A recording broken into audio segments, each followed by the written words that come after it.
Bismillahirrahmanirrahim.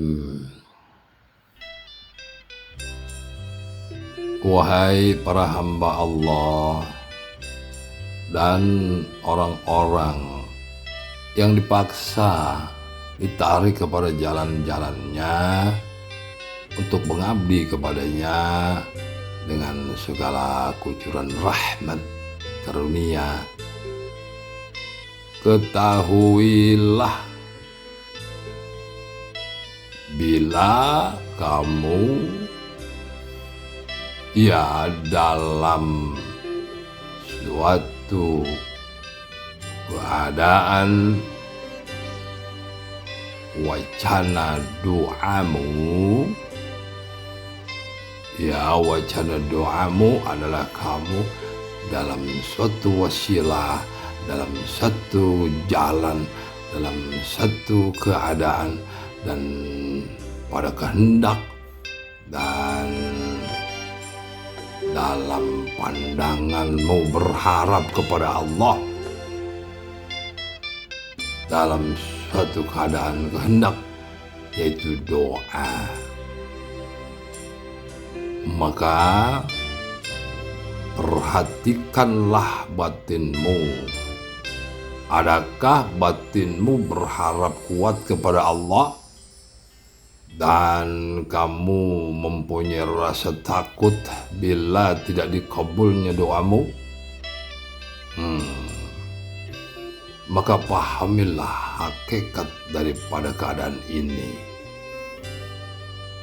yaitu bolehlah, sangat baiklah atas semua doa yang kamu lantunkan kepada Allah. Doamu adalah ibadah.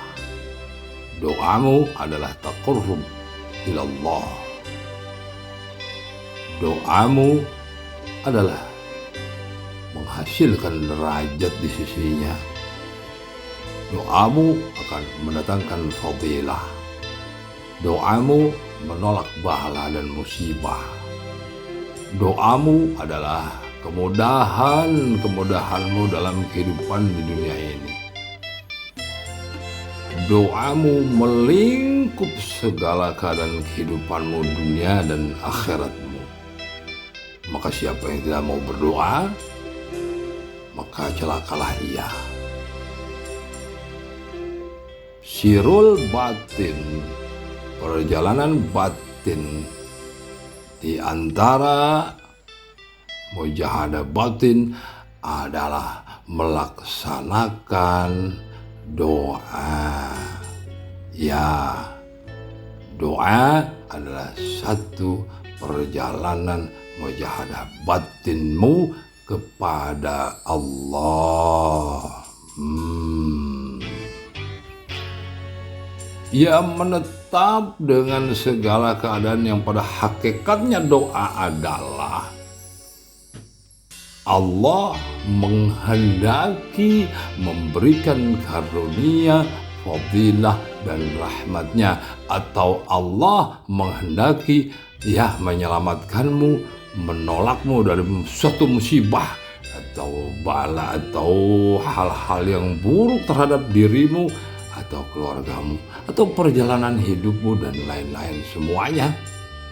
Kemudian dengan kasih sayang dan rahmatnya Allah mengetuk hatimu, memberi getar-getar ilahiyah sehingga kamu punya rasa kuat ingin berdoa kepadanya. Inilah hakikatnya doa, dan ini adalah jalan sirul batin, rahasia batin, lorong batin pada mujahadah batinmu.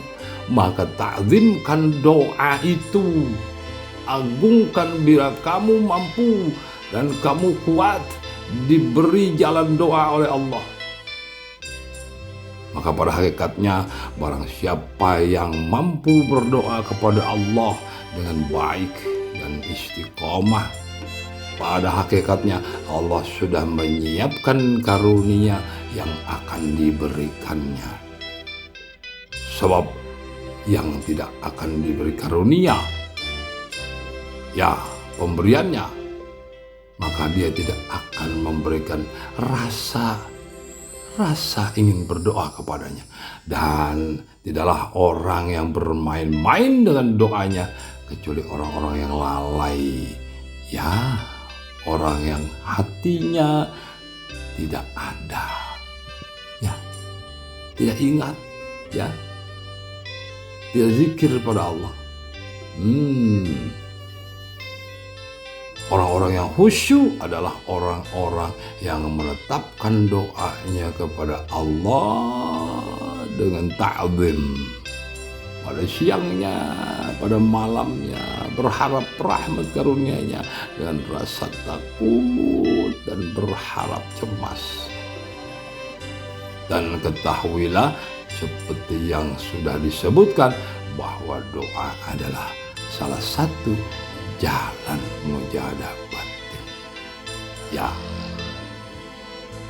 maka agungkanlah doamu dan bersyukurlah kamu diberi kemampuan berdoa.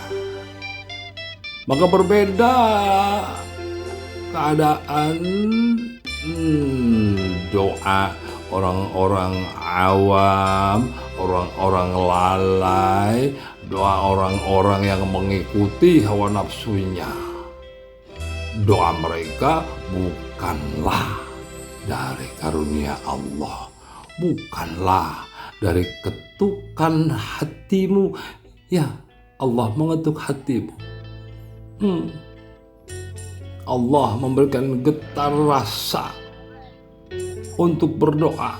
Tentu beda dengan orang yang berdoa karena mengikuti getar nafsunya, ya, tomaknya, ya, orang-orang lalai, zalim, fasik hanya berdoa untuk dirinya. Tidak ada hikmah kebaikan di dalam doanya itu, dan doanya itu tersesat batinnya. Naudzubillah.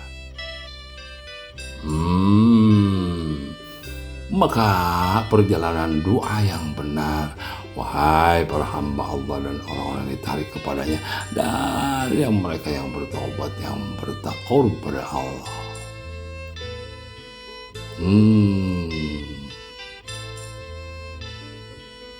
Bila kita berdoa kepada Tuhan kita, Allah Jalla Jalaluh, maka lantunan doa itu, ya, lantunan doa itu berkeyakinanlah, ya, periksalah dari nafsukah atau dari karuniakah. Walaupun pada keadaannya kehidupan kita ada persoalan, ada masalah, lalu kita berdoa. Tapi ingatlah, kadangkala Allah memberikan masalah, ya, dalam kehidupan kita agar kita mau berdoa kepadanya. Ini adalah gerak taqarrub, gerak mujahadah batin, dan Allah memberikan jalan untuk mendekat, bertaqarrub. Dan orang-orang yang fasik itu akan salah faham kepada Allah, bahkan mungkin akan suudzon, buruk sangka. Dia merasa hidup kesulitan atau persoalan-persoalan dan banyak masalah, sehingga dia berdoa pada Allah, tetapi sudah ada buruk sangka duluan. Kenapa saya susah, kenapa saya sulit, kenapa saya punya masalah. Lalu berdoa kepada Allah dengan hati yang bendu, hati yang empet, hati yang gak suka kehidupannya itu. Maka itulah modalnya. Modal mereka salah paham kepada Allah, lalu mereka berdoa. Ya, karena mereka lalai, karena batin hati mereka itu penyakit gelap, sehingga mereka tidak memahami kehendak dari af'al Allah, bahwa Allah menghendaki si hambanya untuk berdoa dan memberikan masalah agar mau berdoa. Ya, Inilah perbedaan jalan. Sirul batin bagi mujahadah batin, dan orang-orang zalim, orang fasik, orang munafik, dan orang-orang yang tidak mendapat tarikan hidayah, mereka akan berdoa semau mereka mengikuti hawa nafsunya. Dan ini adalah kesesatan batin. Dan orang-orang yang dihidayahkan Allah, dirahmati Allah, dikehendaki Allah, mereka akan berdoa sesuai dengan kehendak Allah. Maka doa mereka adalah derajat. Doa mereka adalah satu jalan untuk terus mendekat dalam taqarrub kepada Allah. Maka wahai para hamba Allah dan orang-orang yang dikehendakinya, biarkanlah Tuhanmu menolongmu dengan caranya. Karena masalahmu pada hakikatnya adalah masalah darinya, untuk menambahkan derajatmu, menambahkan berkah kehidupanmu, dan menambahkan segala fadilahnya. Maka kamu cuma disuruh berdoa. Kuberikan kamu masalah, maka ku selesaikan masalahmu dengan doamu. Seakan begitu. Bagaimana lagi menyampaikannya? Tidak dengan tamsil. Tentu Allah memberikan persoalan karena menghendaki kamu berdoa, wahai hamba Allah dan orang yang dikehendakinya. Kemudian kamu berdoa dengan rahmatnya, dan kemudian dia selesaikanlah masalahmu, yang pada hakikatnya dia menghendakimu dan memberi masalah kepadamu. Berbeda dengan jalan orang-orang lalai. Maka wahai hamba Allah dan orang-orang yang menghendaki kepada Allah, biarkanlah Tuhanmu menolongmu dengan caranya. Bukan wilayah fikir dan akalmu untuk mengetahui bagaimanakah cara Tuhan kita menolong kita. Bukan. Itu bukan wilayah fikir dan akal kita. Tapi percayakanlah cara Allah, cara Tuhan kita menolong kita. Bila fikir dan akal kita ikut campur, pahami, maka pada hakikatnya kita belum mengerti akan maha kuasanya dan maha ilmunya, dari kebesaran dan keagungan asma'nya, af'alnya, sifatnya. Maka wahai para hamba Allah dan orang yang mencarinya, pahami olehmu. Biarkanlah Allah Tuhanmu menolongmu. Jangan ikut campur pikir dan akal atas bagaimanakah penyelesaian dan solusi dari persoalan itu. Biarkan Allah yang maha kuasa, Allah yang maha ilmu, Allah yang agung dengan segala keagungannya pada af'alnya, pada sifatnya dan asma'nya. Dan itulah tanda kamu makrifat kepadanya. Tapi kalau kamu ikut campur, kamu berdoa tapi kamu berpikir dengan akalmu, dengan pengetahuanmu, bagaimana caranya ini persoalanku? Kamu ikut campur dengan akal fikirmu, bisa berhasilkah dan lain-lain. Itu tandanya bahwa kamu belum mengenalnya. Kamu belum makrifat kepadanya, walaupun hanya ma'rifat dasar untuk mengetahui tentang, pahamilah Allah yang maha kuasa, maha ilmu, dan dia mampu dengan segala keadaannya pada kun fayakun mengabulkan hajat maksud cita-cita.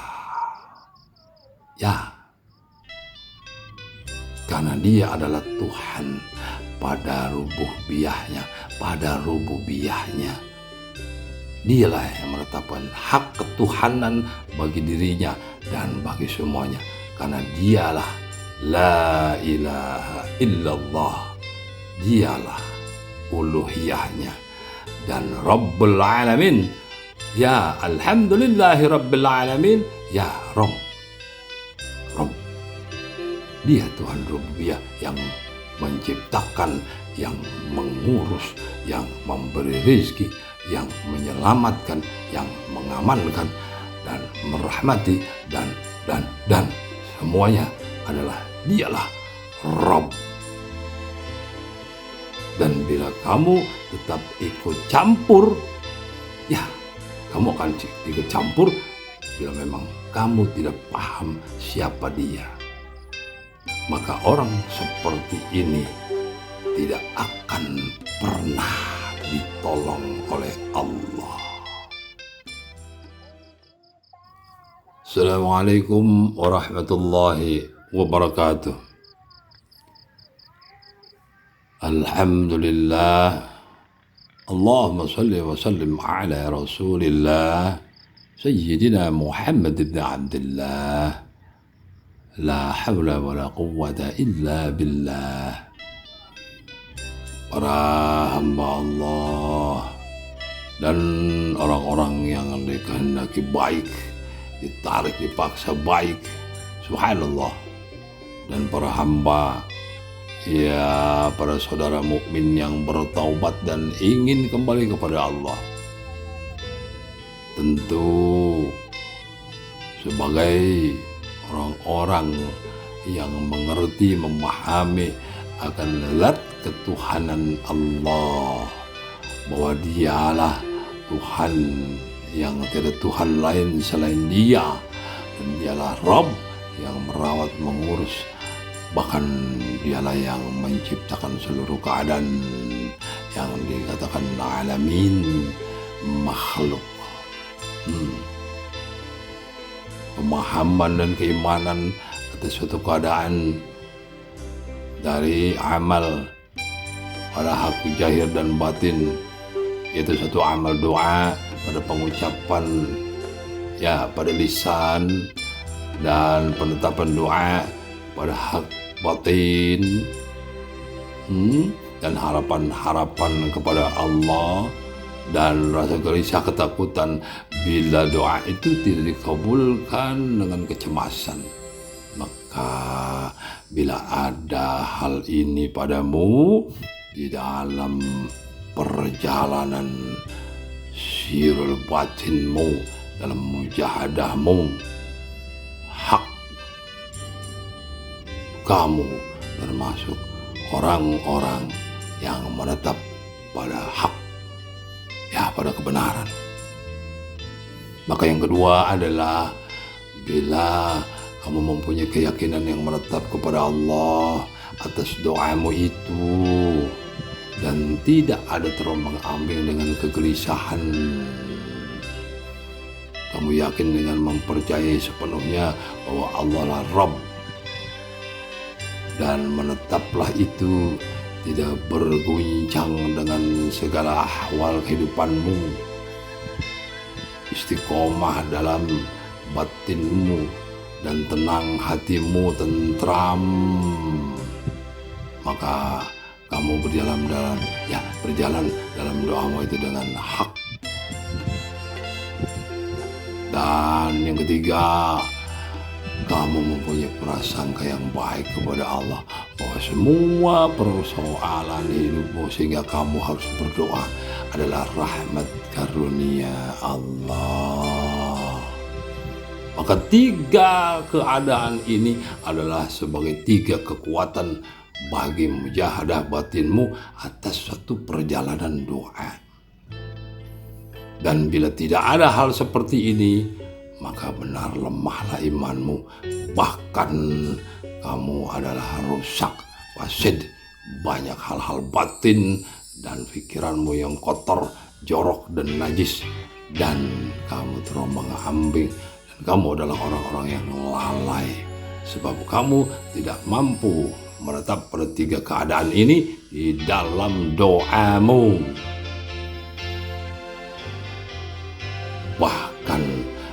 penyempurna daripada keadaan ini adalah kamu tidak ikut campur dengan akal fikirmu dan angan-anganmu. Bagaimanakah cara Allah menolong? Ya, menolong kita di dalam doa kita. Astagfirullah, bodohnya ini. Mengapa kamu tidak melihat Allah yang maha kuasa, yang maha ilmu? Dia yang menciptakan, dialah Rabb kita. Mengapa kita bimbang dan ragu atas kuasanya? Wahai, ya, jangan kita bimbang dan ragu kepadanya. Bila terjadi itu, apa yang kamu rasakan dan apa yang kamu lihat di dalam pikiran dan batinmu? Kamu melihat dirimu, kamu melihat kekuatanmu, maka Allah tiada di sana, tiada dalam hatimu, tiada dalam pikirmu bahwa Dialah yang Maha Kuasa yang menciptakanmu. Maka jelas siapa kamu? Mengapa kamu curiga kepada Allah bahwa Allah tidak mampu menyelesaikan masalahmu? Siapa kamu? Mengapa kamu curiga dan menganggap seakan Allah itu, ya, apakah Allah tidak mengetahui masalahmu? Dialah yang menciptakan masalah dan dialah yang menyelesaikan, dan dia memberikan masalah bagi kebaikan kepada orang-orang yang beriman, ya, mengangkat derajat, memberkahi, dan dia memberikan masalah bagi orang yang bermasalah, yaitu ingkar, orang yang fasik, yang munafik, yang zalim, yang gelap hatinya. Dia memberi masalah agar orang-orang yang zalim, fasik, munafik, lalai itu bertambah masalah dan bertambah masalah, sehingga bertambah jauh dari Allah dan tambah jauh dan tambah jauh, bertambah jauh.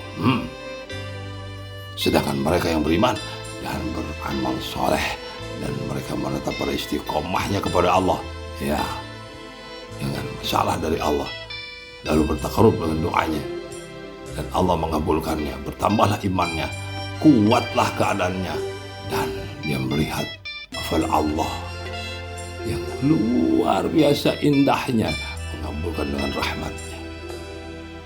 Jadi segala kebaikan itu pada Allah, ya, bagi orang-orang yang beriman, yang bernuansakan tentang Rabb yang Maha Agung. Dan orang-orang lalai akan bertambah hancur dengan persoalan kehidupannya. Semoga kita pahami bahwa ambillah jalan ini, ya, jalan, salah satu jalan mujahadah batinmu di dalam memahami doamu. Barakallah li wa lakum. Astaghfirullah, la haula wa la quwwata illa billah. Assalamualaikum warahmatullahi wabarakatuh. Walhamdulillah, wallahu a'lam. Rabbi ighfir warham wa anta khairur rahim. Astaghfirullah